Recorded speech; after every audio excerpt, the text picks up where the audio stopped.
राष्ट्रीय आय के बारे में और राष्ट्रीय आय से संबंधित जो भी कुछ कॉन्सेप्ट थे, और उम्मीद करता हूं कि आप लोग पिछली क्लास में हर चीज़ों को समझ गए होंगे।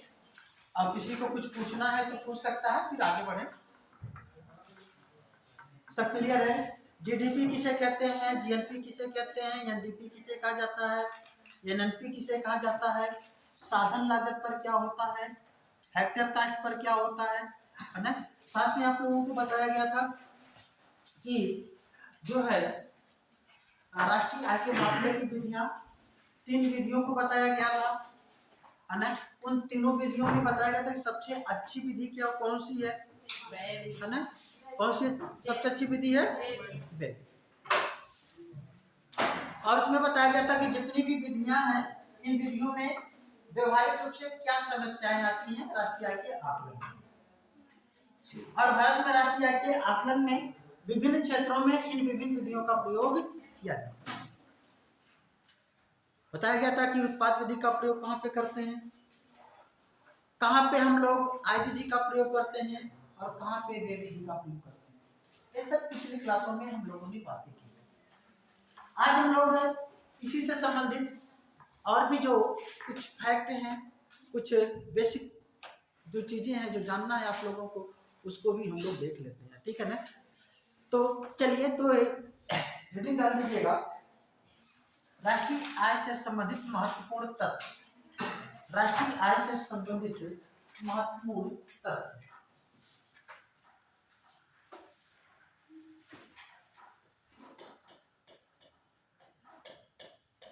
राष्ट्रीय आय से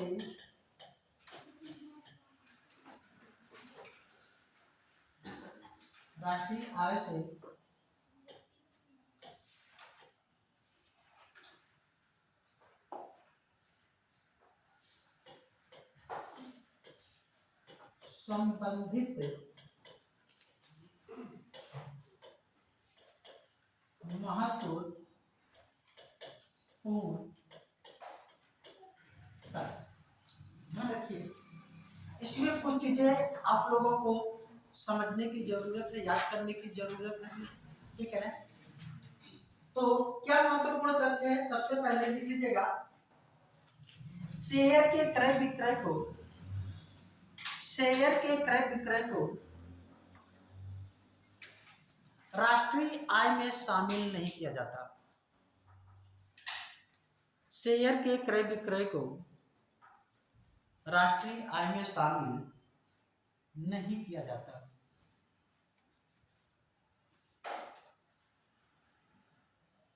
किंतु शेयर के क्रय विक्रय से, किंतु शेयर के क्रय विक्रय से प्राप्त होने वाला कमीशन, प्राप्त होने वाला कमीशन राष्ट्रीय आय का भाग होता है। प्राप्त होने वाला कमीशन राष्ट्रीय आय का भाग होता है।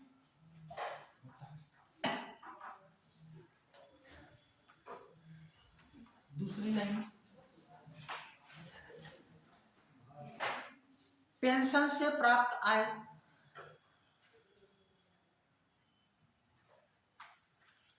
बेरोजगारी भत्ता से प्राप्त आय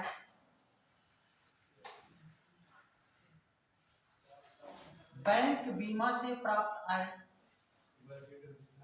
पेंशन से प्राप्त आय, बेरोजगारी भत्ता से प्राप्त आय, बैंक बीमा से प्राप्त आय को राष्ट्रीय आय में शामिल नहीं किया जाता।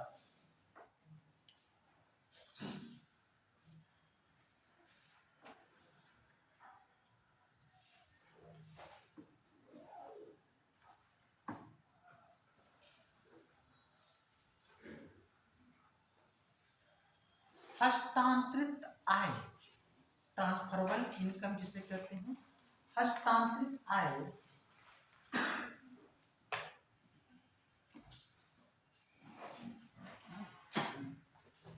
हस्तांतरित आय राष्ट्रीय आय का भाग नहीं होती। नहीं, हस्तांतरित आय पॉइंट लिखिएगा, हस्तांतरित आय राष्ट्रीय आय का भाग नहीं होती।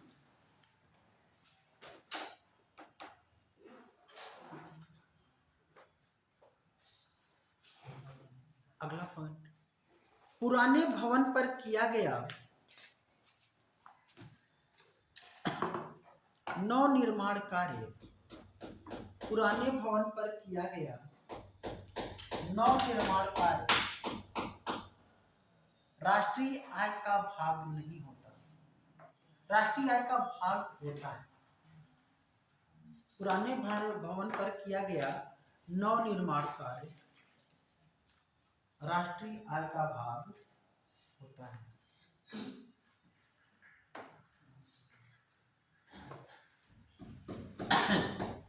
दूसरी लाइन से लिखिएगा, संबंधित वर्ष में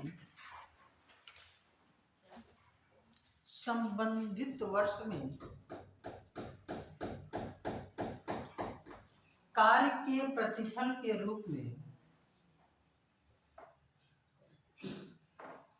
जो प्राप्त होता है, कार्य के प्रतिफल के रूप में जो प्राप्त होता है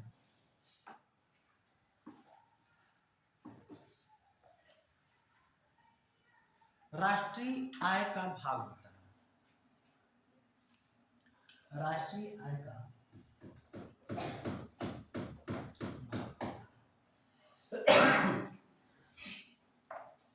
एक चीज ध्यान, यहां पे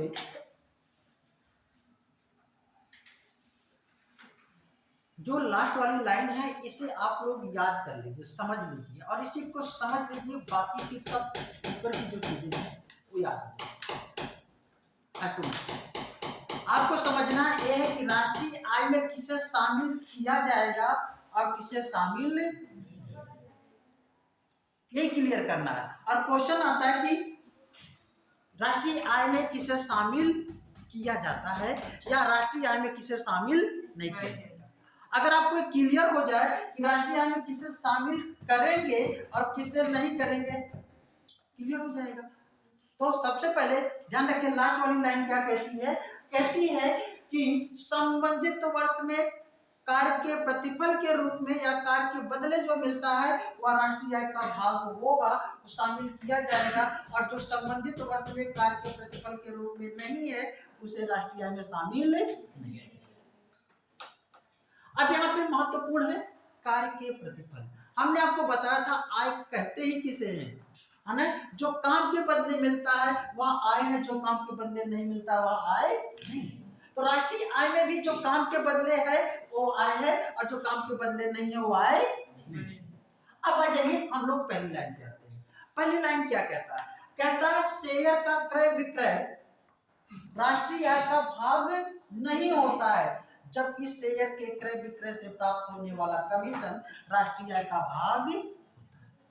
कैसे, ध्यान रखिए बेटा, शेयर है क्या, शेयर ध्यान रखिए, तो लोग कहते हैं कि हमने शेयर खरीद लिया या हमने शेयर बेच दिया, तो ना तो आपकी इनकम हुई और ना ही आपकी इनकम हुई। शेयर क्या है, शेयर एक प्रकार का ऋण पत्र होता है जो विभिन्न कंपनियों के द्वारा जारी किया जाता है अपनी पूंजी को बढ़ाने के लिए।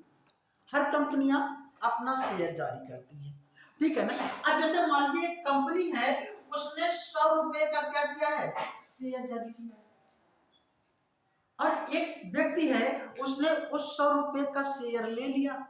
अच्छा, 100 रुपए का जो शेयर लेकर कैसा होगा, ये तो कागज में होगा ना, एक प्रकार का कागज होगा, डॉक्यूमेंट्स होगा, और उसके बदले में 100 रुपए उसने दिया। तो अगर यहाँ पे देखें तो उसने क्या किया, 100 रुपए कैश दिया और 100 रुपए के बदले में एक डॉक्यूमेंट्स लिया, यही तो वैसे है, यही तो है ना। अच्छा, अब इसने क्या किया, इसने इस 100 रुपए के शेयर को दूसरे व्यक्ति को हस्तांतरित कर दिया, भैया 100 रुपए का आप ले लो। दूसरे वाले ने क्या किया, इसको क्या किया, 100 रुपया दे दिया। अब दूसरे वाले ने तीसरे को क्या किया, उस शेयर को 100 रुपया में दिया और तीसरे वाले ने दूसरे वाले को 100 रुपया दे दिया। इसने फिर क्या किया, इसने चौथे को दिया 100 रुपया में और इसने क्या किया, 100 रुपए के नोट दे दिए उसे। शेयर का मूल्य तो एक ही होगा ना, वैल्यू तो एक ही होगी। अब यहां पे अगर देखा जाए, क्रय विक्रय तो सब कर रहे हैं, लेकिन क्या किसी की इनकम घट रही है बढ़ रही है? नहीं। इसने 100 रुपए का शेयर लिया था, 100 रुपया दिया था। इसने क्या किया, उस 100 रुपए के शेयर को ले लिया, 100 रुपया दे दिया, बराबर ना। इसने भी 100 रुपए को शेयर को ले लिया, 100 रुपया दे दिया। इसने भी 100 रुपए के शेयर को, कागज पत्र को ले लिया और 100 रुपए दे दिए। अब आप बताइए कि क्या कोई यहाँ पे कोई आर्थिक क्रिया हुई है ना? तो क्या किसी को कुछ लाभ हुआ, कुछ हानि हुई? तो शेयर का क्रय विक्रय ये राष्ट्रीय आय का भाग नहीं। लेकिन इस शेयर का खरीदवाने बिचवाने का काम एजेंट लोग करते हैं, ब्रोकर्स करते हैं। जो ब्रोकर्स करते हैं तो इसका कुछ कमीशन लेते और देते हैं। अगर उनको जो है इस सब काम के बदले कुछ जो कमीशन मिलता है, उन्होंने काम किया है, इसलिए शेयर के क्रय विक्रय को से प्राप्त होने, शेयर के क्रय विक्रय से प्राप्त होने वाला जो कमीशन है वह राष्ट्रीय आय का भाग होता है, क्योंकि उन्होंने काम किया। लेकिन क्या शेयर का क्रय विक्रय राष्ट्रीय आय का भाग नहीं? समझ में आ रहा है? दूसरी लाइन क्या कहती है, पेंशन से प्राप्त आय। पेंशन काम के बदले मिलता है, पेंशन काम के बदले नहीं मिलता है।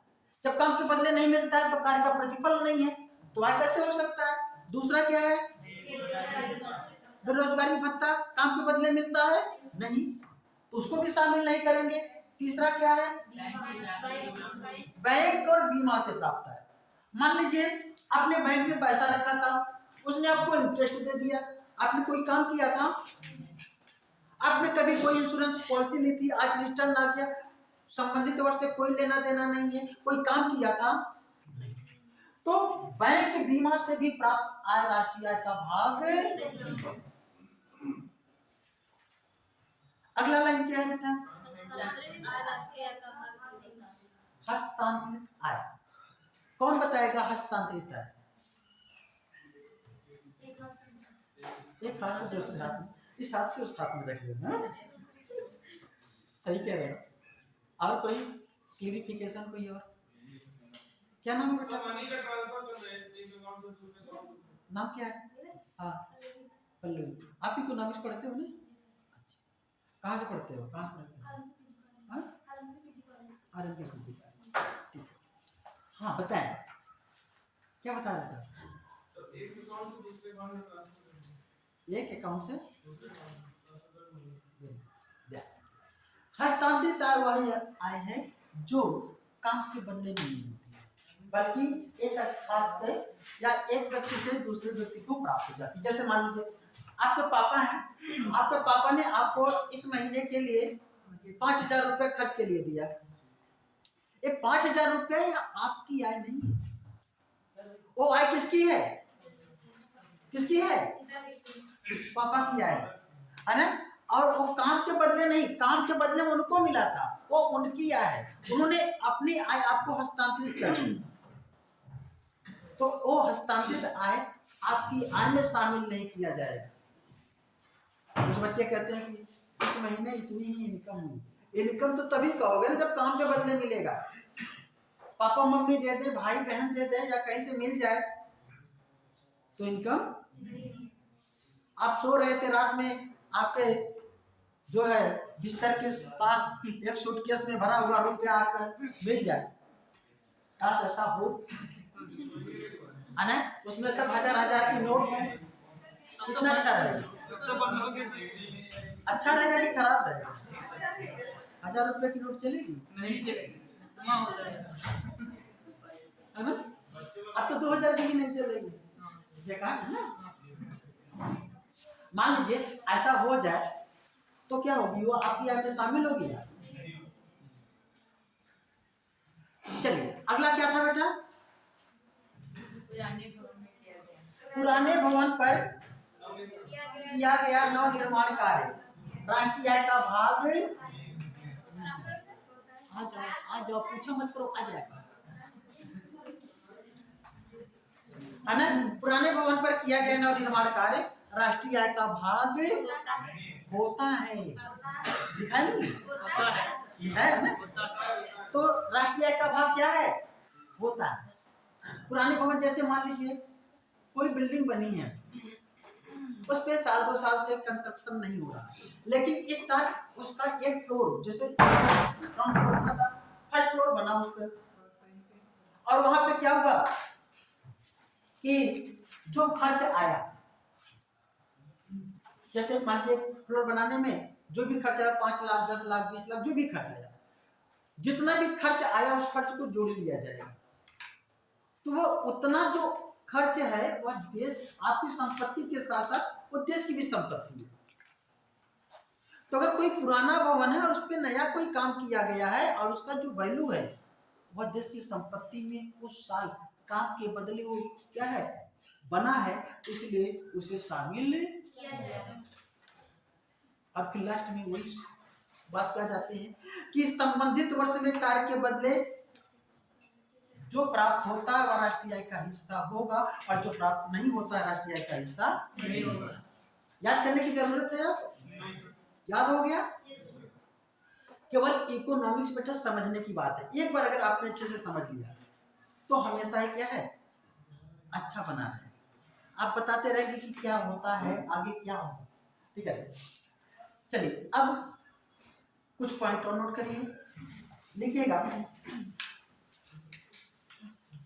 भारत में राष्ट्रीय आय का आकलन, भारत में राष्ट्रीय आय का आकलन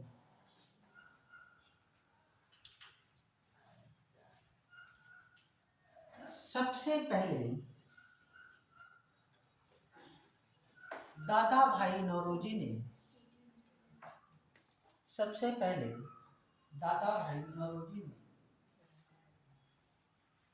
1968 में 1868 में 1868 में अपनी पुस्तक 1868 में अपनी पुस्तक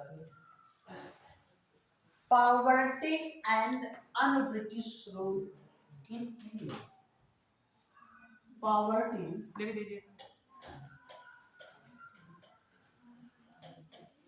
poverty and on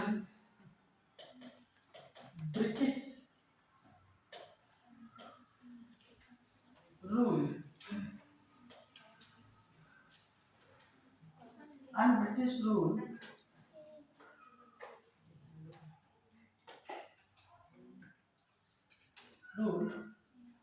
in India, poverty and un-British rule in India में किया, जिसमें इन्होंने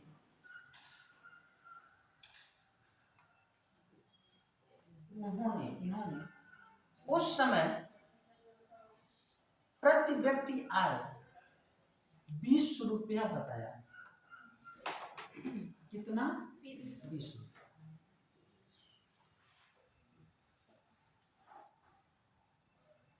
ध्यान रखिएगा, सबसे पहले भारत की राष्ट्रीय आय या राष्ट्रीय आय देश की आय कितनी है इसको बताने का काम किसने किया? पुस्तक का नाम कितनी इनकम बताई थी प्रति व्यक्ति? और आज प्रति व्यक्ति इनकम लगभग कितनी है? 1 लाख से ऊपर है ना, 83,000 के लगभग स्थिर मूल्य पर है, और है ना 1,60,000 तो चालू मूल्य पे है, अलग अलग चीजें। तो ये मान चलिए तब 20 रुपया और आपका लगभग 1 लाख बराबर हो रहा है, यही ना कंपेयर कर सकते हैं। हाँ वार्षिक, ठीक है ना। तो प्रति व्यक्ति आय उन्होंने बताया। ठीक है, फिर लिखिएगा वैज्ञानिक आधार पर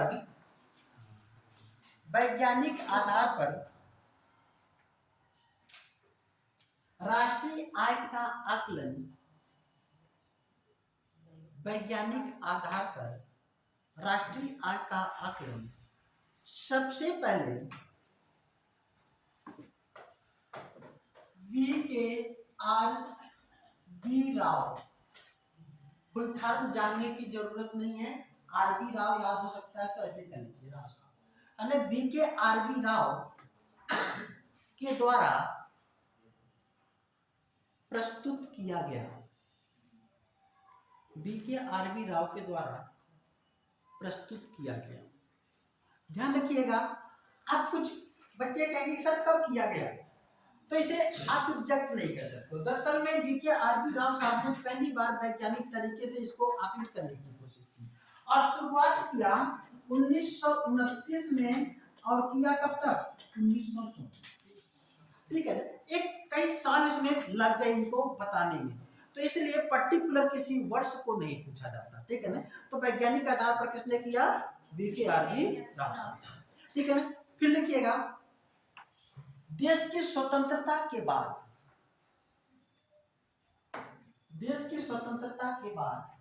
अच्छा चलिए बताइए, देश की स्वतंत्रता के बाद राष्ट्रीय आय का आकलन किसने किया होगा, कौन सा मंत्रालय, हम ऑप्शन देते हैं। देश की स्वतंत्रता के बाद, क्वेश्चन है अभी लिखा देते सेंटेंस को, देश की स्वतंत्रता के बाद राष्ट्रीय आय का आकलन किसने किया, हम ऑप्शन दे रहे हैं। ठीक है ना, और देखते हैं कि कितना सटीक लगाते हो। ठीक है ना, पहला ऑप्शन है वित्त मंत्रालय,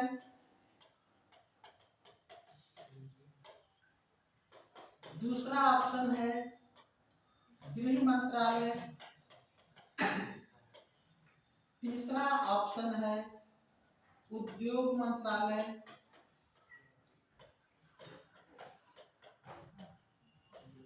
चौथा ऑप्शन है वाणिज्य मंत्रालय,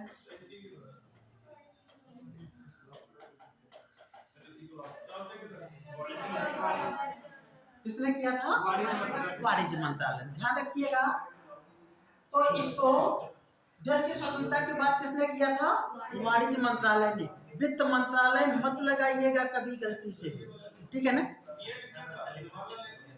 क्या उस समय तो प्रधानमंत्री तो ही थे, तो पर्टिकुलर प्रधानमंत्री थोड़ी नहीं करेगा। हाँ, ध्यान रखिएगा, ये सब जो का दायित्व होता है वो प्रधानमंत्री का दायित्व होता है। ठीक है ना, तो प्रधानमंत्री के अंतर्गत किया जाता है, लेकिन ये कहिए कि वो करता है पर्टिकुलर, तो ये थोड़ा सा व्यवहारिक चीज है। चलिए, तो क्या हुआ, अभी तो यूपीएससी में क्वेश्चन आया था, ठीक है ना, पंडित जवाहरलाल नेहरू को ही कनेक्ट करके किया था, 2021 में शायद क्वेश्चन था। ठीक है ना, उसमें एक क्वेश्चन था, प्रथम पंचवर्षीय योजना के प्रारंभ के समय, है ना, देश का प्रधान किसके समय में प्रारंभ हुई थी, तो वो तो कहीं लिखा नहीं है, तो अपना अपने को टेक्निक लगाना होगा, उस समय प्रधानमंत्री कौन रहा होगा, तो वहां पे पंडित जवाहरलाल नेहरू, ऐसे कुछ क्वेश्चन। चलिए, ये तो हो गया। फिर लिखिएगा वर्तमान में राष्ट्रीय आय का आकलन, वर्तमान में राष्ट्रीय आय का आकलन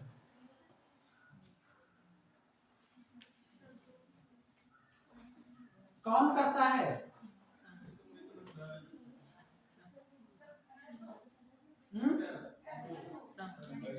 सीएसओ। वर्तमान में राष्ट्रीय आय का आकलन कौन करता है, सीएसओ। सीएसओ, आप थोड़ा सा सीएसओ के बारे में नोट कर लीजिए, ठीक है ना। सीएसओ ये है क्या, हिंदी में कहते हैं केंद्रीय सांख्यिकी ऑफिस, हेडिंग लाइन लिखिएगा, केंद्रीय सांख्यिकी ऑफिस, संगठन नहीं, अरे बता रहे लिखो तो, केंद्रीय सांख्यिकी ऑफिस। हाँ,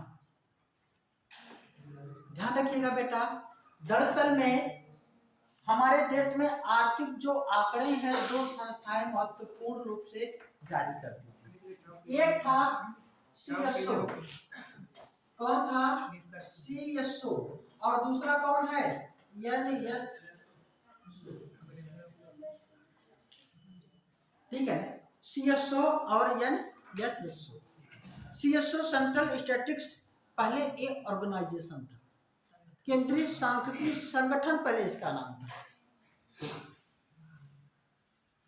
लेकिन अब इसका नाम केंद्रीय सांख्यिकी संगठन नहीं।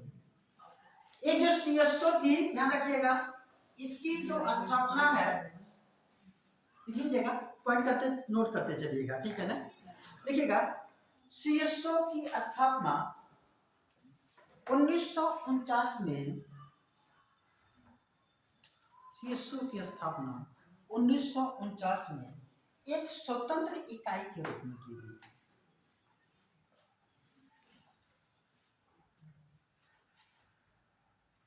थी। एक स्वतंत्र इकाई के रूप में,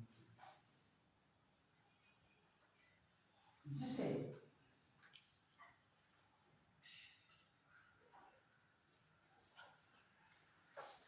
1951 में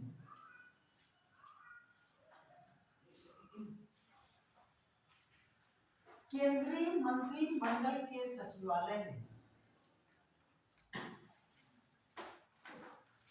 केंद्रीय मंत्रिमंडल के सचिवालय में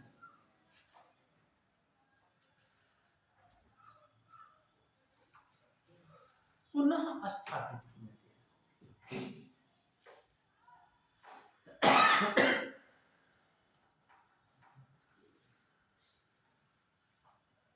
ठीक है, क्या किया गया? कब? 1949 में तो स्थापित किया गया है ना, ठीक है। एक स्वतंत्र इकाई, स्वतंत्र इकाई का मतलब होता है सरकार से इसका कोई ज्यादा लेना देना नहीं, लेकिन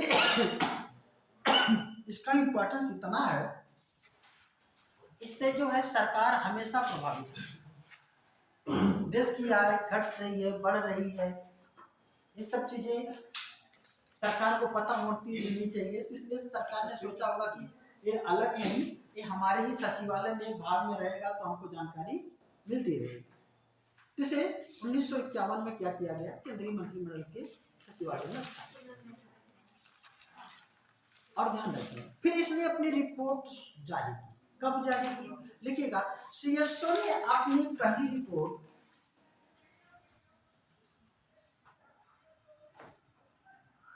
1956 में जारी की।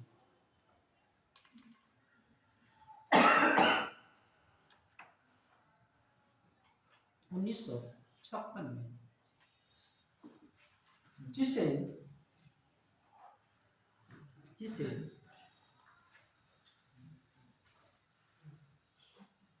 श्वेत पत्र के नाम से प्रस्तुत किया गया। श्वेत पत्र, व्हाइट पेपर।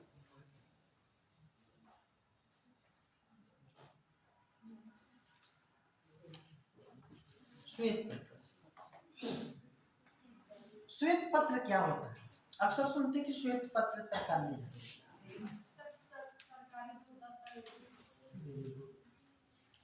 कैसा दस्तावेज होता है?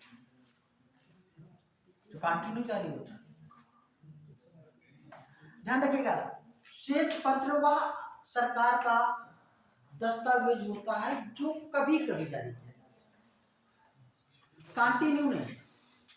जैसे श्वेत पत्र कुछ भी, जैसे बताना हो कि ब्लैक मुद्रा कितनी है, काला धन कितना है, तो हमेशा क्या रिपोर्ट आती है? क्या अलग अलग लोगों का अलग अलग विचार है, अलग अलग तरीके से बताते हैं। कोई कहता है कि जो है लगभग 40% भारत में ब्लैक मनी है, कोई कहता है 60% है, कोई कहता है नहीं 50% है, कोई कहता है कि है ही नहीं, है ना। तो ये अलग अलग अपना अनुमान है। तो जब सरकार जब इसको अपने दस्तावेज में प्रकाशित करता है, तब उस आंकड़े को श्वेत पत्र कहा जाता है। इसके पहले भारत में राष्ट्रीय आय का आकलन नहीं किया जाता था, है ना। तो इसलिए जब सीएसओ ने जारी किया तो इसे क्या कहा गया? श्वेत पत्र। क्या कहा गया? श्वेत पत्र। और ध्यान रखिएगा, भारत में राष्ट्रीय आय के आकलन के लिए हमारे देश के प्रथम प्रधानमंत्री पंडित जवाहरलाल नेहरू ने एक समिति का गठन किया गया था, जिसका नाम था, कौन सी समिति?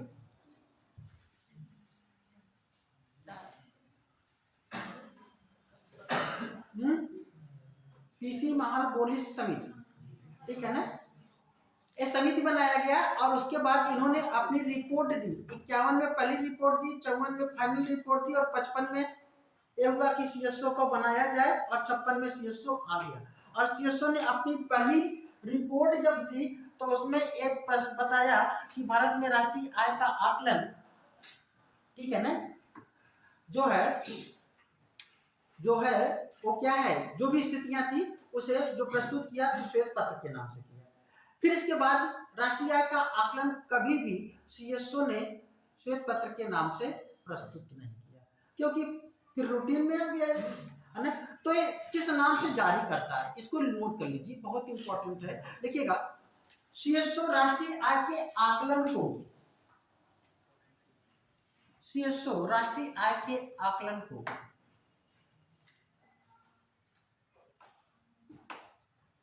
राष्ट्रीय लेखा सांख्यिकी, नेशनल अकाउंट स्टैटिक्स, राष्ट्रीय लेखा सांख्यिकी, नेशनल अकाउंट स्टैटिक्स, साइड में क्या होगा, NAS के नाम से प्रत्येक वर्ष प्रस्तुत करता है, के नाम से प्रत्येक वर्ष प्रस्तुत करता है।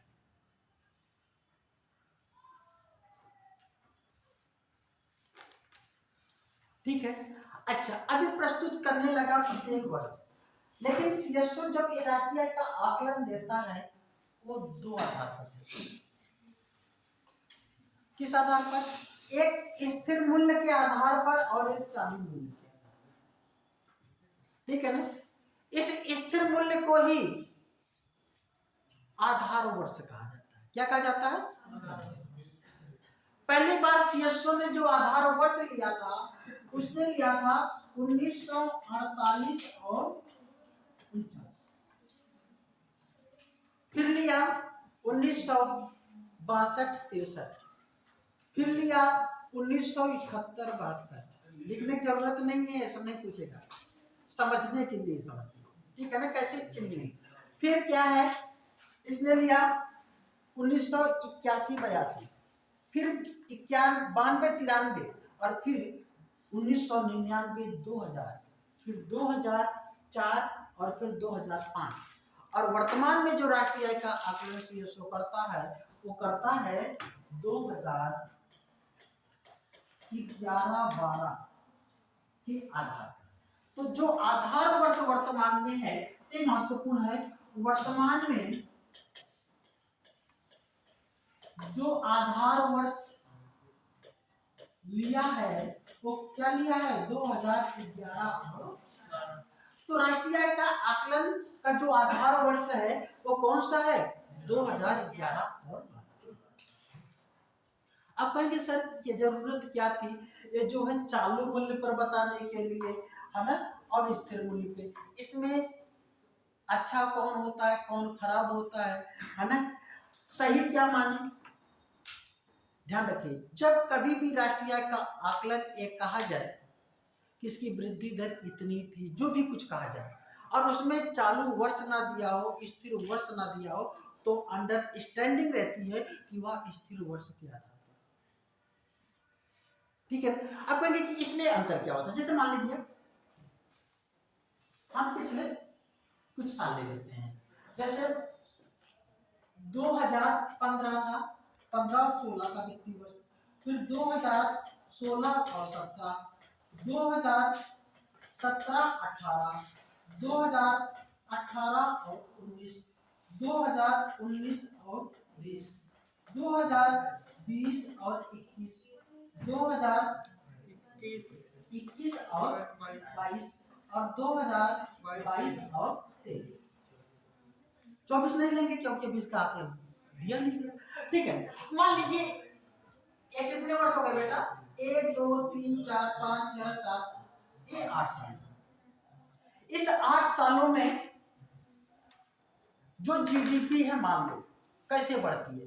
मान लीजिए 2015-16 में जीडीपी हमारी कितनी थी, 100। ऐसे छोटा सा डिजिट इसलिए ले रहे हैं जिससे कि आप उसको समझ सकें। ठीक है, अब यहाँ पे कितनी थी, 100 थी। 2016-17 में क्या हो गया यार, 150 हो गया। 17-18 में क्या हो गया, 120 हो गया। फिर क्या है, इसमें कितना हो गया, 180 हो गया। यहाँ पे क्या हो गया, 130 हो गया। यहाँ पे क्या, मतलब कुछ भी हो सकता है, हो सकता है 150 हो जाए, फिर हो जाए, हो सकता है 180 हो सकता है यहाँ पे कितना घटता बढ़ता रहता भाई, किसी साल कम किसी साल ज्यादा है ना। ये सिचुएशन पे देखी जाती है कि हर साल वो इंक्रीज होता है, लेकिन इंक्रीज होने का, वृद्धि का मतलब है कि कभी ग्रोथ ज्यादा होगी कभी ग्रोथ कम। मान लीजिए कभी जो है 20 बढ़ गया तो कभी 30 बढ़ गया, तो कभी 5 घट गया, कभी घट भी सकता है। मतलब एक समझाने के लिए अगर हम ये देखें यहाँ पे कितने प्रतिशत की वृद्धि, 100 से अगर कोई चीजें बढ़कर के 150 हो जाती तो कितने प्रतिशत की वृद्धि होती, कितने, 50%, है ना, 50% की। और अगर 150 से अगर 120 हो गया तो कम हो गया, कितने प्रतिशत की कमी होगी, 20% की कमी।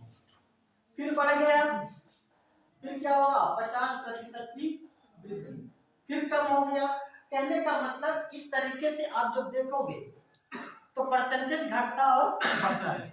जब हम किसी वर्ष की तुलना पर्टिकुलर करते हैं तो हमको यहाँ पे दिखाई देगा, मतलब यहाँ पे अगर हम देखें तो कम से कम 47% की कमी हो जाएगी। यहाँ पे देखेंगे तो फिर वृद्धि हो जाएगी लगभग 20% की। यहाँ पे देखेंगे तो लगभग, है ना, 16% लगभग वृद्धि होगी। फिर यहाँ पे देखेंगे लगभग 12% लगभग 20% लगभग वृद्धि होगी।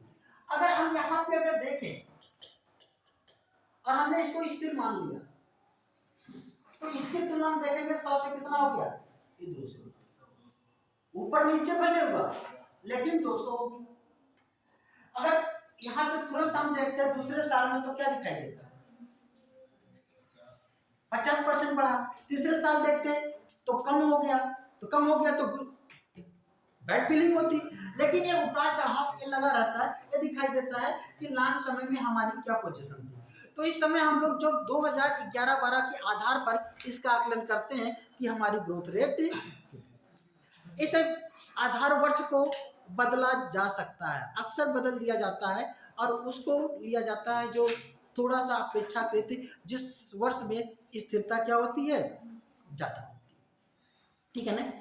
तो चलिए, जो हम इसको बता रहे हैं क्योंकि कभी भी आपको इंटरव्यू वगैरह में भी जब देने का अवसर मिले तो कुछ छोटी छोटी जो चीजें हैं पूछ लेते हैं, ये आधार वर्ष क्या होता है, इसका क्या मतलब है ना, तो उससे आप अवगत हो और उसका सही से आंसर दे पाए।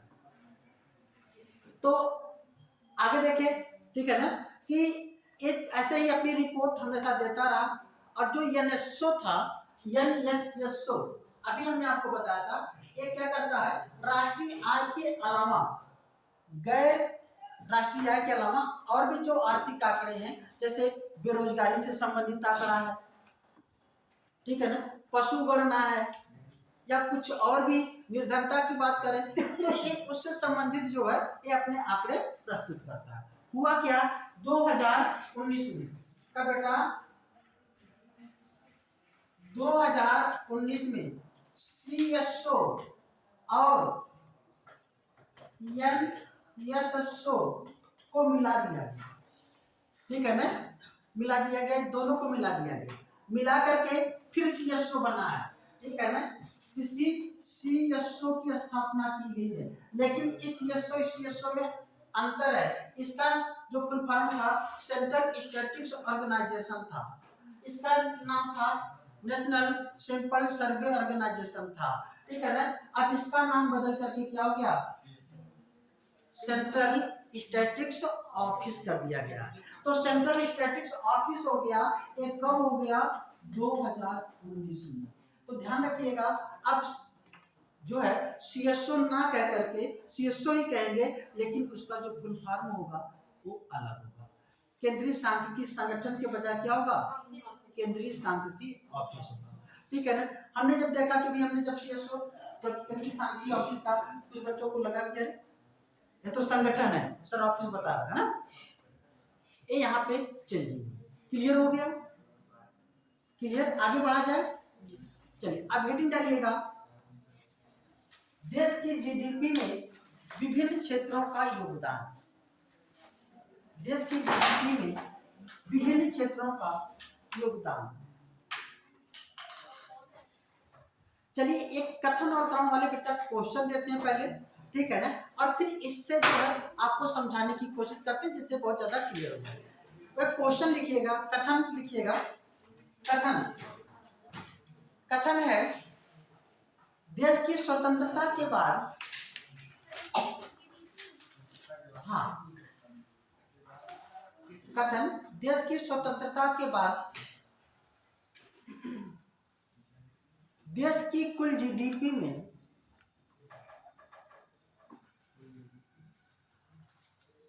कृषि क्षेत्र का योगदान, कृषि क्षेत्र का योगदान निरंतर कम हुआ है, निरंतर कम हुआ है। कारण लिखिएगा, देश की स्वतंत्रता, हाँ कारण, देश की स्वतंत्रता के बाद कृषि क्षेत्र के उत्पादन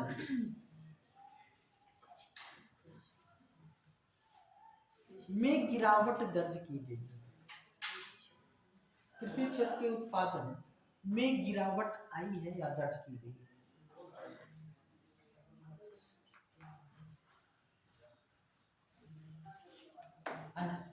एक और कारण लिखिएगा, देश की स्वतंत्रता के बाद, कारण लिखिएगा, देश की स्वतंत्रता के बाद कृषि और कृषि की तुलना में, देश की स्वतंत्रता के बाद कृषि की तुलना में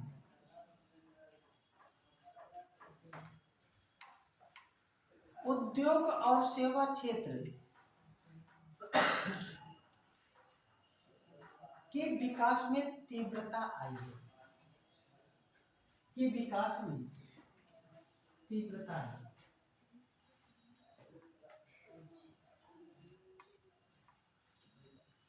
इसमें कौन सही होगा, सारे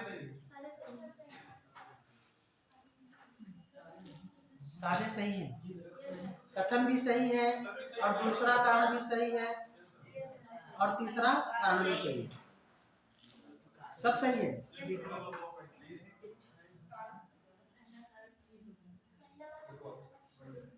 क्या पहला कथन गलत है,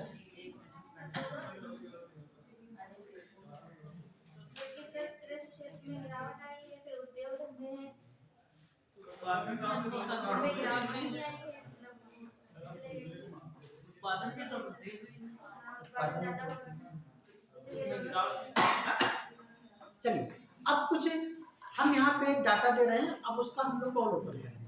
जब हमारा देश स्वतंत्र हुआ था, देश की स्वतंत्रता के बाद राष्ट्रीय आय का आकलन किया गया, ठीक है ना, और वहां पे देखा गया 1951 में, है ना, हमारा जो पूरा सेक्टर है 3 भागों में विभाजित है। 1951 में क्या किया गया, ठीक है ना, देखा गया जो कृषि था, कुल GDP में कृषि क्षेत्र का योगदान लगभग 65%।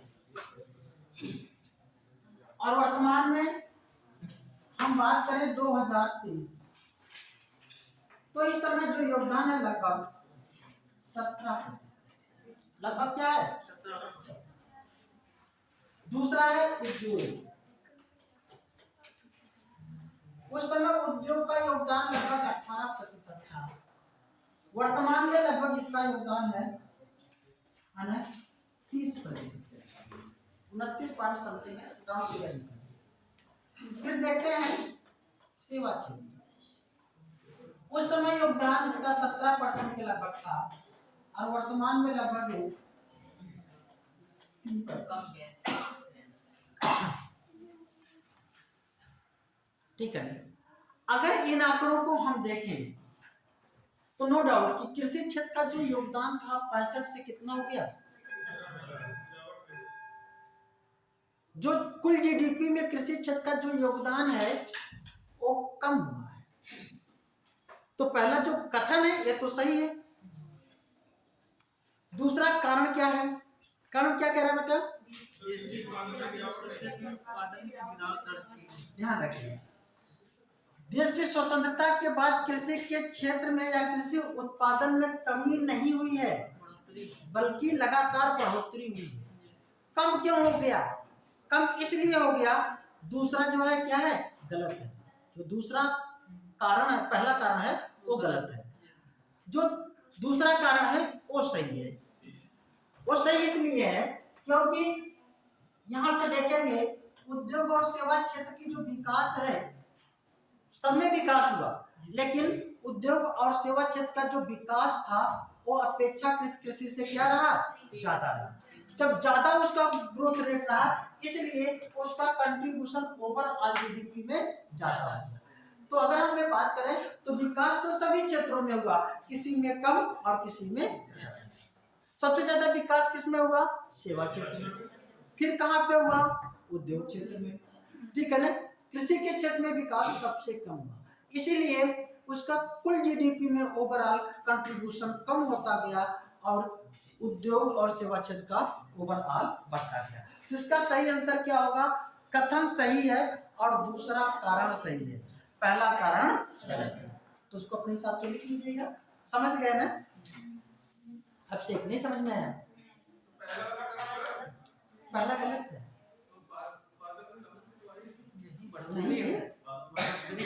आप हर साल आप डाटा उठा करके देखोगे तो हर साल कृषि उत्पादन बढ़ता जा रहा है। स्वतंत्रता की बात नहीं कर रहा हूँ, डाटा नहीं। देखो होता क्या, आप नो डाउट पहले हमारे देश में खाद्यान्न की समस्या थी, जब 30 से 35 करोड़ की जनसंख्या थी तो हमारे यहाँ भुखमरी थी, और आज 140 करोड़ के लगभग जनसंख्या है और भुखमरी। तो क्या खाद्यान्न के उत्पादन में कमी आई, बढ़ता ही गया है खाद्यान्न। हाँ, सेवा क्षेत्र और उद्योग क्षेत्र का जो विकास है वो इसकी तुलना में, कृषि की तुलना में ज्यादा होगा। अब अगर हम बात करें, कृषि का ग्रोथ रेट कभी भी 3.5 से 4% से ऊपर नहीं जा पाता है, और इसका सेवा क्षेत्र का 9%, उद्योग क्षेत्र का 8%, 8.5%, उसका ग्रोथ रेट ज्यादा है तो बढ़ रहा है, तो सीधी सी बात है उसका कंट्रीब्यूशन क्या होगा, ठीक है ना। अच्छा, और ध्यान रखिएगा आने वाले समय में जब भी कृषि क्षेत्र की बात करें, कृषि क्षेत्र का योगदान कुल जीडीपी में बेटा कम होता जाएगा, ये बढ़ेगा नहीं, ये हमेशा घटता जाएगा। इसका मतलब ये हुआ किसी भी इकोनॉमी में, किसी भी अर्थव्यवस्था में अगर कुल जीडीपी में कृषि क्षेत्र का योगदान कम होता जा रहा है, इसका मतलब वहां पे विकास होता है, ठीक है ना। ये निगेटिव नहीं लेंगे, मतलब कॉन्सेप्चुअल क्वेश्चन कभी अगर आपके से पूछ लिया जाए तो गलत मत कीजिएगा, ठीक है ना। अर्थव्यवस्था में अगर कृषि क्षेत्र का कुल जीडीपी में कुल कृषि क्षेत्र का योगदान निरंतर कम हो रहा है तो संकेत किसका है, वह विकास का संकेत। लेकिन ये होना चाहिए किसका, कि सेवा और उद्योग के विकास के कारण होना चाहिए, और पता लगा कि सेवा और उद्योग भी नहीं विकास कर रहा है तो क्या है, तो नुकसान ही होगा। लेकिन जनरली क्या होता है कि देखने को मिल रहा है पूरे वैश्विक इकोनॉमी में, ठीक है ना, यहाँ पे बहुत तेजी से विकास हो रहा है। और मैं बता दूं, भारत ही नहीं पूरा विश्व बहुत तेजी से विकास कर रहा अब आप कैसे कंपेयर करें? मैं बताऊं, जब हमारा देश स्वतंत्र हुआ था, जब कि देश की स्वतंत्रता के समय भी इंडिया विश्व में 7वीं 8वीं अर्थव्यवस्था थी, और आज भी हम 5वीं बड़ी अर्थव्यवस्था में हैं। तो क्या बहुत बड़ा सुधार हो गया? भाई हमारा विकास हो रहा है और भी लोगों का विकास हो रहा है, ठीक है ना? तो हाँ, एक कह सकते हैं कि अगर हम सबका विकास हो रहा है और जिसकी विकास दर ज्यादा होगी, जैसे कि इंडिया की विकास दर इस समय सबसे ज्यादा है, तो अगर ज्यादा होगी तो क्या होगा? ये तेजी से आगे बढ़ेगा। बात समझ में आ रही है? चलिए, तो ये हो गया। अब एक आता है जीबीए, नाम सुना है? सकल मूल्य वर्धन, है ना? इसे कहते हैं gross value added, grass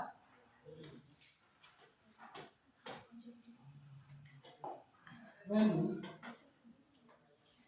added, अरे सकल मूल्य वर्धन या सकल मूल्य बढ़ाव, ये क्या है? इसको भी थोड़ा सा हम लोग समझ लें, ठीक है ना? तो सकल मूल्य वर्धन कोई बता सकता है क्या है?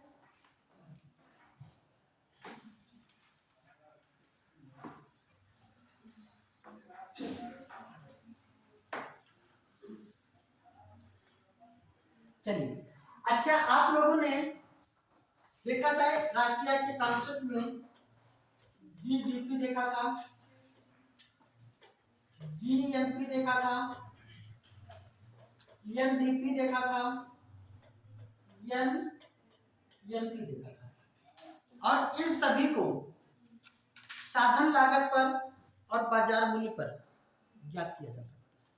इसका मतलब एक 4 कॉन्सेप्ट थे, और इस चारों कॉन्सेप्टों को अगर हम ये देखें कि बाजार मूल्य, साधन लागत, तो टोटल कितने हो गए? 8 कॉन्सेप्ट, है ना? 8 हो गए।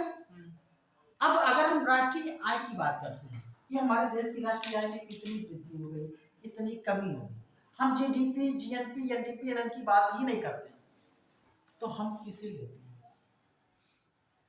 किसी ने पूछा नहीं, तो हमने सोचा हम ही पूछ लें। राष्ट्रीय आय से मतलब क्या है? राष्ट्रीय आय किसे कहते हैं? वो तो डिफिनेशन में लिखा है। अगर हम इसको जीडीपी, जीएनपी, एनडीपी, एनएनपी के आधार पर कहें, तो इसमें से राष्ट्रीय आय कौन है?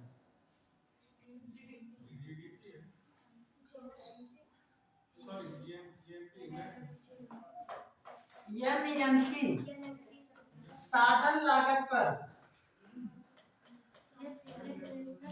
राष्ट्रीय आय होती है।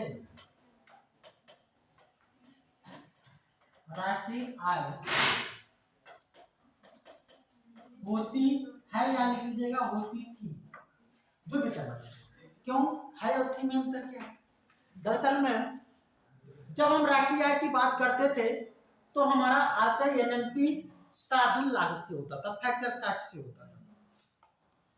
लेकिन अब इसके स्थान पर एक नया शब्द आ गया है, वह है सकल मूल्य वर्धन, ग्रास वैल्यू एडेड, जिसे कहते हैं जीबीए।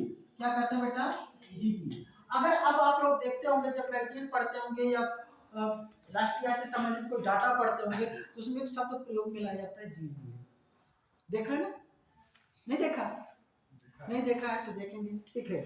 तो जीबीए क्या है?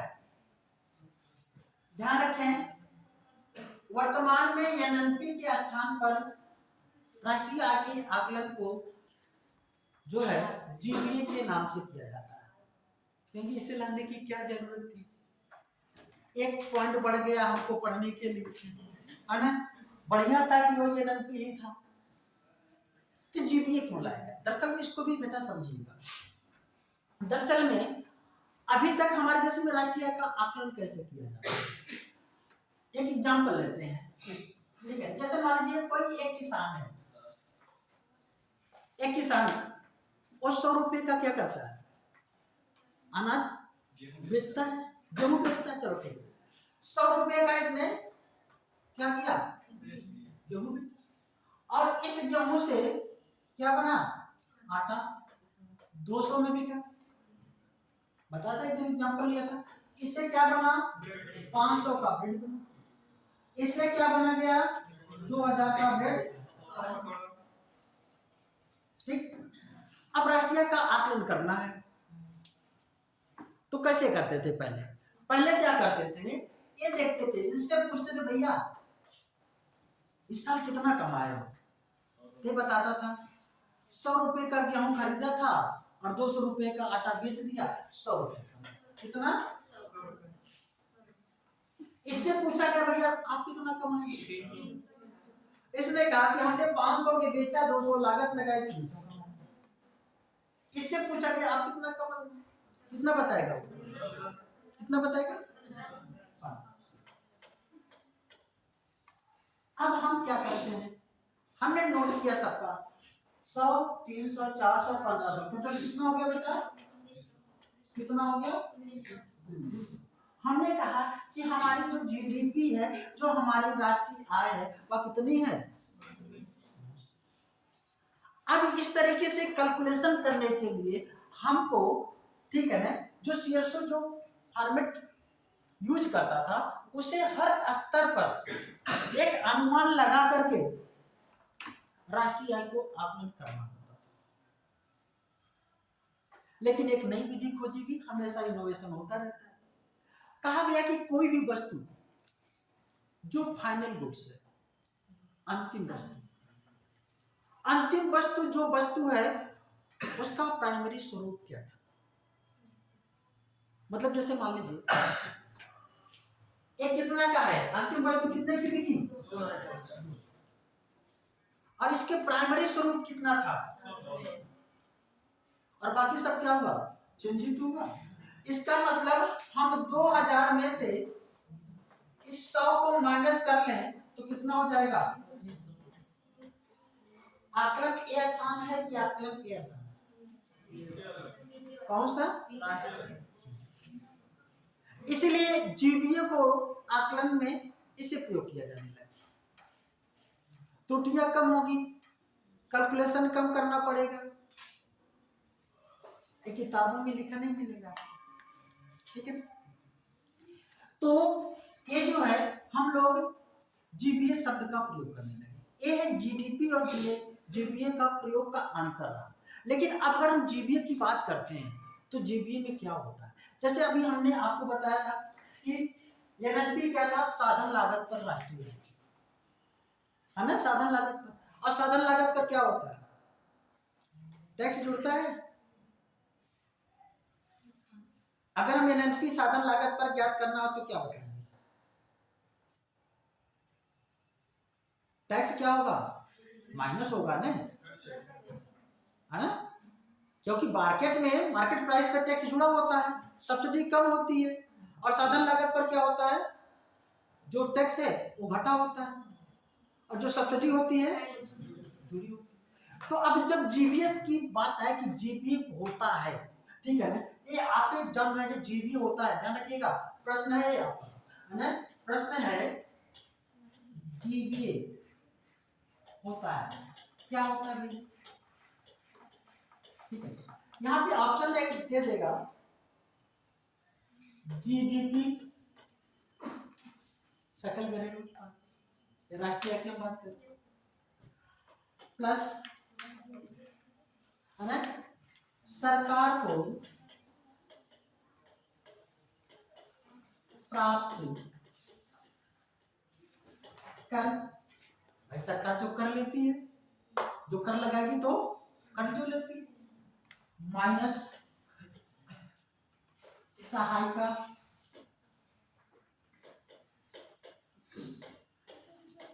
उपादान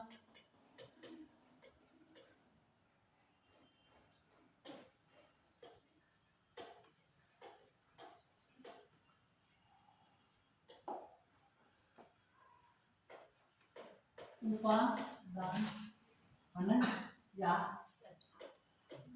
ईमादान, या इंग्लिश में क्या कहेंगे? सब्सिडी। ठीक है ना, ध्यान ध्यान के इसका मतलब जब हम जीबीए की बात करते हैं तो उसमें सरकार के द्वारा जो कर राजस्व जो वसूला जाता है उसे माइनस कर लेते हैं, और क्या होता है जो सब्सिडी दिया गया है, ठीक है ना, इन दोनों को बैलेंस कर लेते हैं। बैलेंस करने के बाद ये मान लीजिए अगर कर राजस्व ज्यादा हमारा है तो क्या होगा, और सब्सिडी कम है तो जीडीपी बढ़ जाएगी, और कर राजस्व क्या होगा, अगर कम है और सब्सिडी ज्यादा है तो जीडीपी कम हो जाएगी। ठीक है ना, तो ध्यान रखिएगा, इस पॉइंट को भी नोट कर लीजिए, लिखिएगा। यदि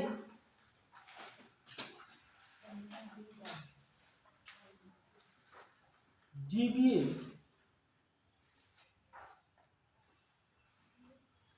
के आधार पर जीडीपी का मूल्यांकन किया जाए तो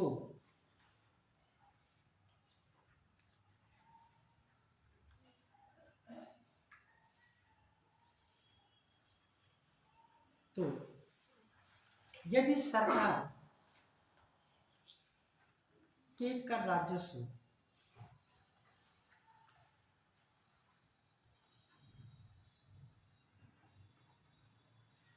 कर राजस्व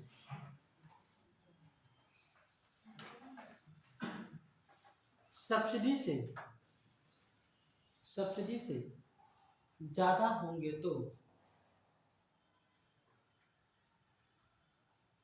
जीबीए जीडीपी से अधिक होगा, जीबीए जीडीपी से अधिक होगा।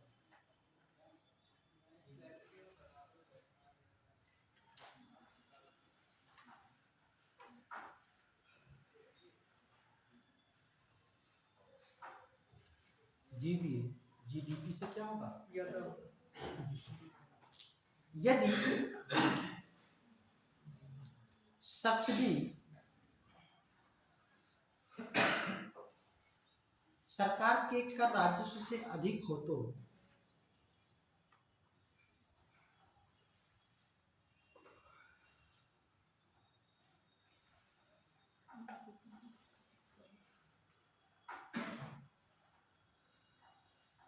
कर राजस्व से अधिक हो तो जीबीए जीडीपी से कम होगा,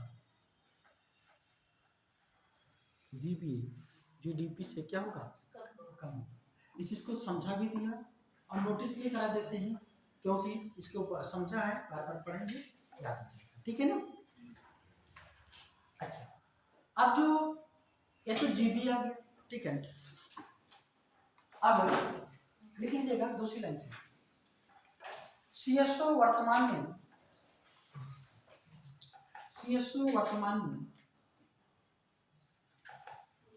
राष्ट्रीय आय के आकलन को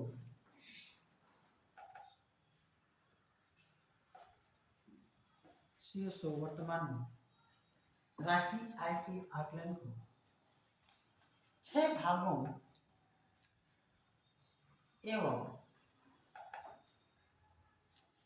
14 उप विभागों में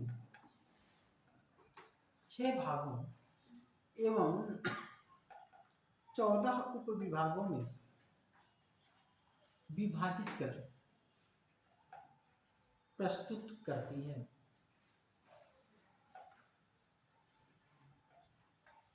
जो इस प्रकार है, जो इस प्रकार है।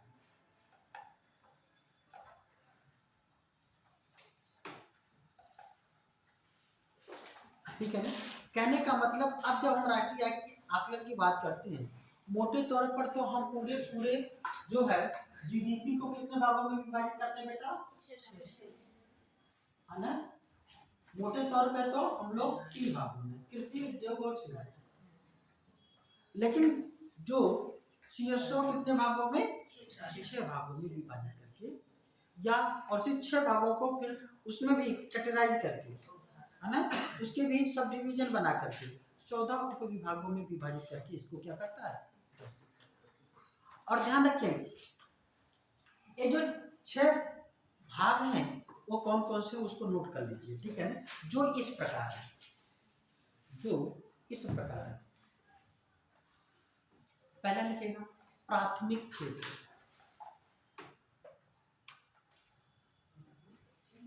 प्राथमिक क्षेत्र, प्राइमरी सेक्टर,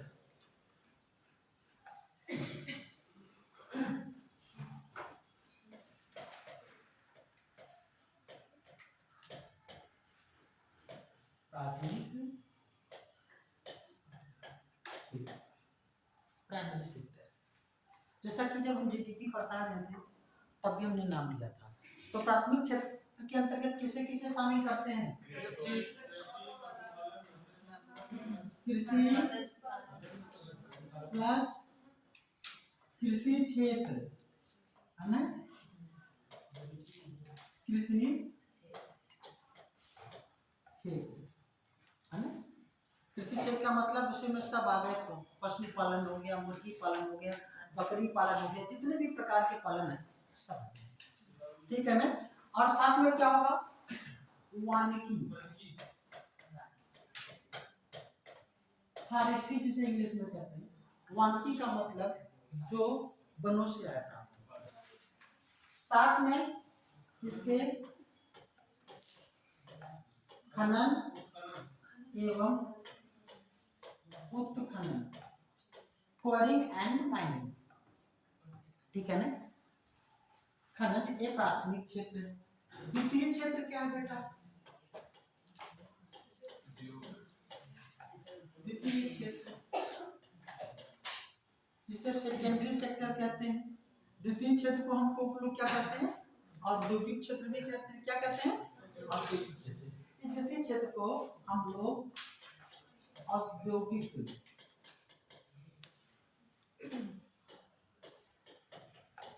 क्षेत्र भी कहते हैं। ठीक है ना? इस औद्योगिक क्षेत्र में दो तरीके के उद्योग होते हैं। एक क्या होता है? निर्माण, और दूसरा क्या होता है? विनिर्माण। रुपए का क्या करना चाहिए, निवेश या विनिवेश?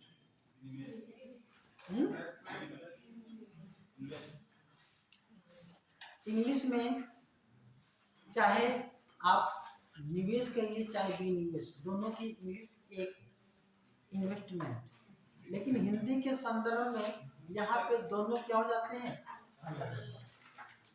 हिंदी और इंग्लिश की जो भाषा है ना बहुत अलग है।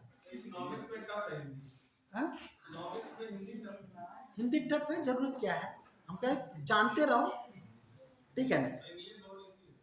और जैसे अगर हम बात करें, ठीक है ना, निर्माण भी, निर्माण की कंस्ट्रक्शन, मैन्युफैक्चर में इसकी बात करते हैं। ठीक है ना? तो निर्माण किसे कहते हैं?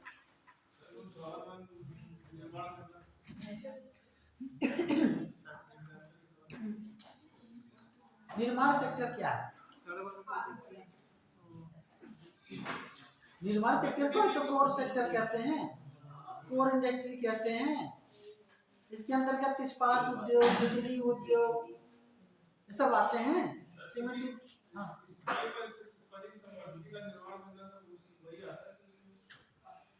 किसमें? अस्थायी पर संपत्ति, वो और सब क्या अस्थायी होते हैं क्या? नहीं, ये बेसिक चीजें प्रोवाइड कराते हैं, इसलिए इसे कहते हैं कोर इंडस्ट्री, आधारभूत उद्योग। इसे कंस्ट्रक्शन इंडस्ट्री भी कहा जाता है क्योंकि कंस्ट्रक्शन के ही काम में आते हैं, किसी न किसी का सहयोग करते हैं। ठीक है ना? और विनिर्माण उद्योग आपको हमने समझा दिया। तीसरा लिख लीजिएगा,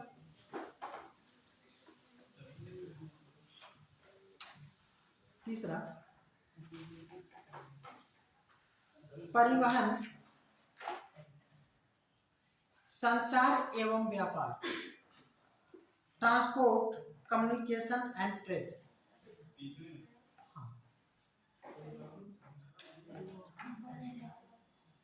परिवहन, संचार एवं व्यापार,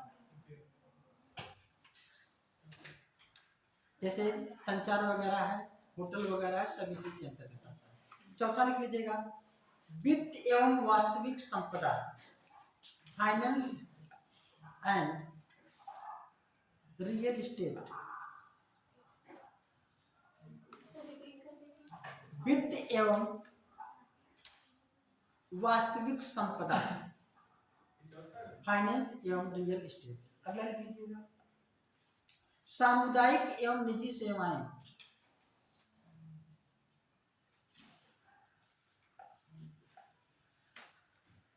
सामुदायिक एवं निजी सेवाएं। अगला लिख लीजिएगा, विदेशी क्षेत्र, फॉरेन सेक्टर, विदेशी क्षेत्र, फॉरेन सेक्टर।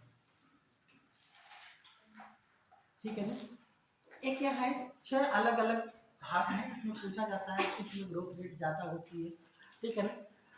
हर साल की जो आर्थिक समीक्षा है वो अलग अलग इसको क्या देती है, इसमें कितना वृद्धि हुआ ये बताती है। और मुझे लगता है कि 1.5 महीने के बाद आर्थिक समीक्षा आ जाएगी। ठीक है ना। इसलिए मैं जो उस आर्थिक समीक्षा के अनुसार मतलब कि किसमें कितना क्या पॉइंट है, कितना ग्रोथ रेट है, इसको इसलिए यहाँ पे नहीं बता रहा हूँ क्योंकि उस एग्जाम के पहले हमें आपको क्लास लेने की का अवसर मिलेगा और सब चीजें को आप जानते रहिए तो वहाँ पे कराएंगे। अगर हम यहाँ पे एक बार आपको सब नोट करवा दें, मुझे तो सब याद है, लेकिन उससे क्या होगा, आपको दिक्कत होगी क्योंकि जब एग्जाम देने जाएंगे तो आर्थिक समीक्षा से क्वेश्चन आएगा, आपने एक बार उसको पढ़ा है फिर उसको पढ़ा है, ठीक है ना, कंफ्यूजन होगा। इसलिए कोई कंफ्यूजन ही ना हो आर्थिक समीक्षा में, ये सब चीजें करें। ठीक है ना बेटा, उसको जान करके छोड़ रहे हैं। हेडिंग डालिएगा,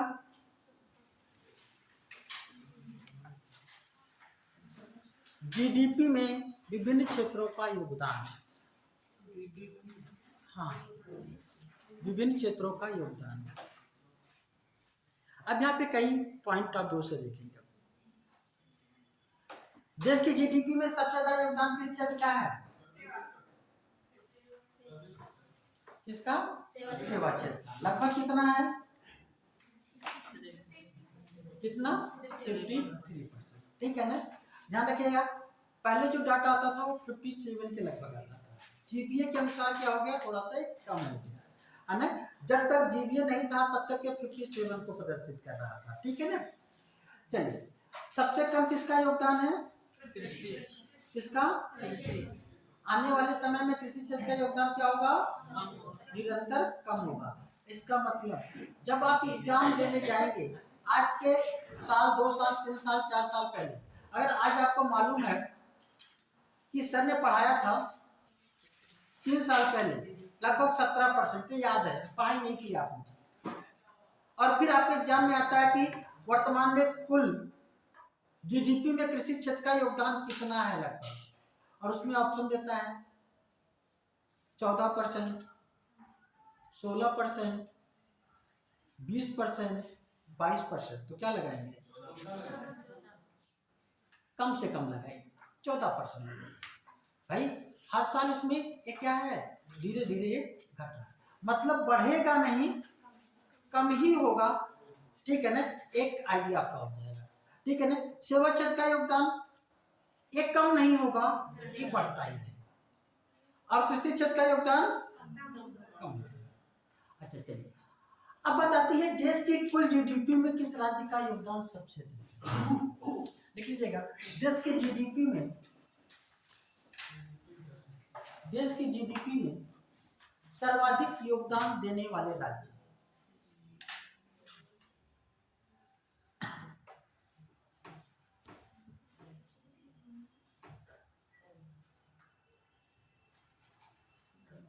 ठीक है ना। पहला लिख लीजिएगा, किस राज्य का सबसे ज्यादा योगदान है जीडीपी में?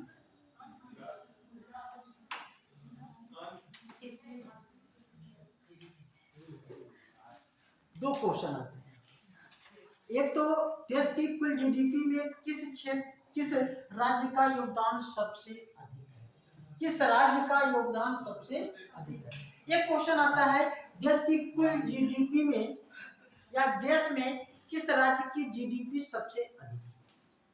किस राज्य की जीडीपी सबसे अधिक है ये अलग प्रश्न है, और देश के जीडीपी में सर्वाधिक योगदान किस राज्य का है, ये अलग प्रश्न है। जनरली दोनों प्रश्नों को हम लोग सेम समझते हैं, अंतर समझ लीजिएगा इसको, ठीक है ना। तो सबसे पहले तो जो है इसको लिख लीजिएगा, देश की कुल जीडीपी में सर्वाधिक योगदान देने वाला राज्य उत्तर प्रदेश है। कौन है? उत्तर प्रदेश। जबकि सर्वाधिक जीडीपी वाला राज्य, महाराष्ट्र है।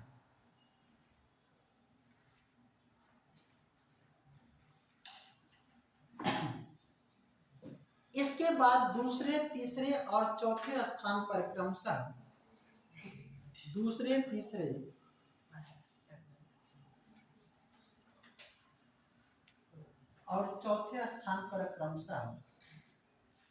तमिलनाडु,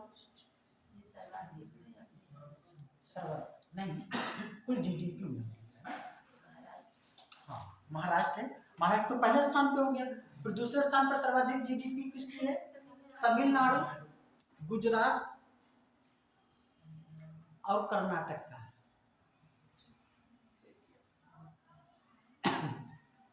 उत्तर प्रदेश कुल जीडीपी की दृष्टि से 5वें स्थान पर है। उत्तर प्रदेश कहाँ पे? 5वें स्थान पर। कुछ बच्चे कह रहे सर ये तो उत्तर प्रदेश 5वें स्थान पर है और आप कह रहे हैं कि सबसे ज्यादा योगदान देता है ना, कैसे देते हैं? नो डाउट कि हमारे देश उत्तर प्रदेश राज्य की कुल जीडीपी किस स्थान पे है? 5वें स्थान पर। लेकिन और भी राज्यों में जो उनकी कुल जीडीपी है, जो ग्रोथ हुआ है, वहां पे केवल वही लोग नहीं बढ़ाए हैं, बल्कि उत्तर प्रदेश के लोग जाकर के उनकी जीडीपी में योगदान। जैसे महाराष्ट्र में जितने भी काम करने वाले हैं वो दो ही स्टेट के सबसे ज्यादा पाए जाते हैं, यूपी और बिहार के। यूपी और बिहार के लोग अगर महाराष्ट्र से हट जाएं तो वहां पे काम करने वाले लोगों की बहुत कमी हो जाएगी, ठीक है ना। मतलब अगर हम देखें तो हम तो अपने राज्य में कर ही रहे हैं, साथ में क्या कर रहे हैं उत्तर प्रदेश के लोग? महाराष्ट्र में भी की जीडीपी में भी बढ़ा रहे हैं, तमिलनाडु की भी जीडीपी में योगदान कर रहे हैं, गुजरात में भी कर रहे हैं। आपके हर गांव से 2, 4, 6 लोग ऐसे जरूर मिलेंगे जो मुंबई रहते हो या गुजरात रहते हो, सूरत रहते हैं ना। तो थोड़ा यूपी के ही तो वहां पे कंट्रीब्यूशन नहीं कर रहे हैं। तो ओवरऑल देश की जीडीपी की जब बात करें, हम इंडिया की जीडीपी की जब बात करें तो उसमें कंट्रीब्यूशन हमारा बढ़ जाता है, ठीक है ना। लेकिन अगर हम ये बात करें कि स्टेट जीडीपी की बात करें तो उसके मामले में हम पीछे हो जाते हैं। तो सबसे ज्यादा स्टेट जीडीपी वाला राज्य कौन सा है? तो कौन सा है? दूसरे स्थान पर, तीसरे स्थान पर, चौथे स्थान पर, और उत्तर प्रदेश। अच्छा, सबसे ज्यादा जीडीपी वाला केंद्र शासित प्रदेश कौन सा होगा?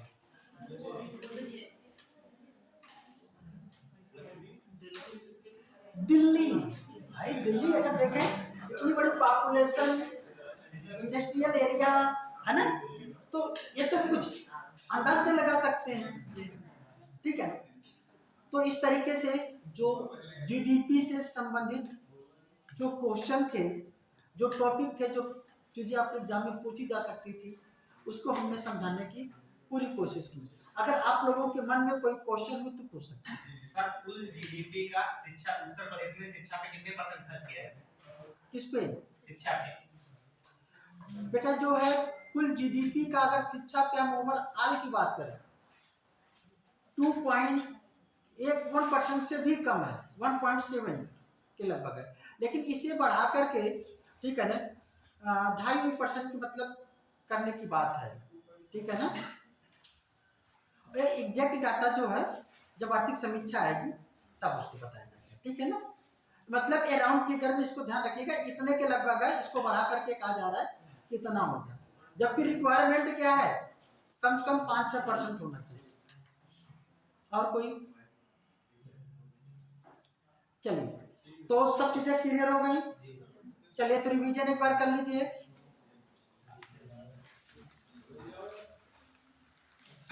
राष्ट्रीय आय का आकलन वर्तमान में कौन करता है? कौन करता है? सीएसओ का मुख्यालय कहाँ पर है? मुख्यालय कहाँ पर है? लिखा है तो है। अरे भाई, केंद्रीय सचिवालय कहाँ पे है? दिल्ली है, दिल्ली में होगा, है ना? तो कहाँ पे? दिल्ली। राष्ट्रीय आय का आकलन सबसे पहले किसने प्रस्तुत किया था? किसने? वैज्ञानिक आधार पर किसने किया था? बीके राव। देश की स्वतंत्रता के बाद पहली बार राष्ट्रीय आय का आकलन किस विभाग के द्वारा किया गया? किसके द्वारा? देश की कुल जीडीपी में सबसे ज्यादा योगदान किस क्षेत्र का है? किसका है? सबसे ज्यादा जीडीपी वाला राज्य कौन सा है? कौन है? महाराष्ट्र। राष्ट्रीय आय किसे कहते हैं?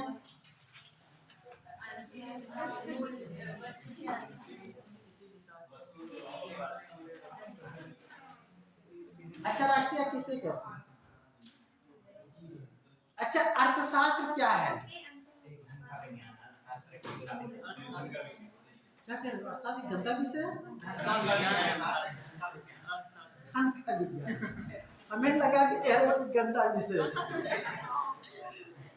और ध्यान रखना, अर्थशास्त्र बेटा, इसको अगर अच्छे से आप पढ़ लेना, आपके जीवन में बहुत बदलाव लाता है, बहुत बदलाव। और इसके बेसिक जो कॉन्सेप्ट हैं, ठीक है ना, कुछ अगर अवसर मिलेगा तो आपको बताएंगे। मार्केट के बारे में, वस्तु की मांग और मांग के लोच वगैरह के बारे में हम लोग बात करेंगे, है ना? तो आपको पूरा व्यवहारिक चीजें क्लियर हो जाए। क्या कह रहे हैं? कुछ कह रहे हैं? अभी यूपीएससी 2023 में क्वेश्चन जो पूछे गए हैं उसको ध्यान में रखिए और क्वेश्चन को जरूर सॉल्व कीजिए। और ध्यान रखें, आपको सफलता और केवल कोई दिला सकता है, वह आप हैं। वो आप ही दिला सकते हैं, बाकी किसी के बस की बात। हम लोग केवल एक रास्ता दिखाने वाले हैं, ठीक है ना? मार्गदर्शन करते हैं कि बेटा इसको ऐसे कर लीजिए, ठीक है ना? तो चलिए आज की क्लास यहीं तक रखते हैं। फोटो खींच लिया गया, बैठे रहिए, सेल्फी ले लें।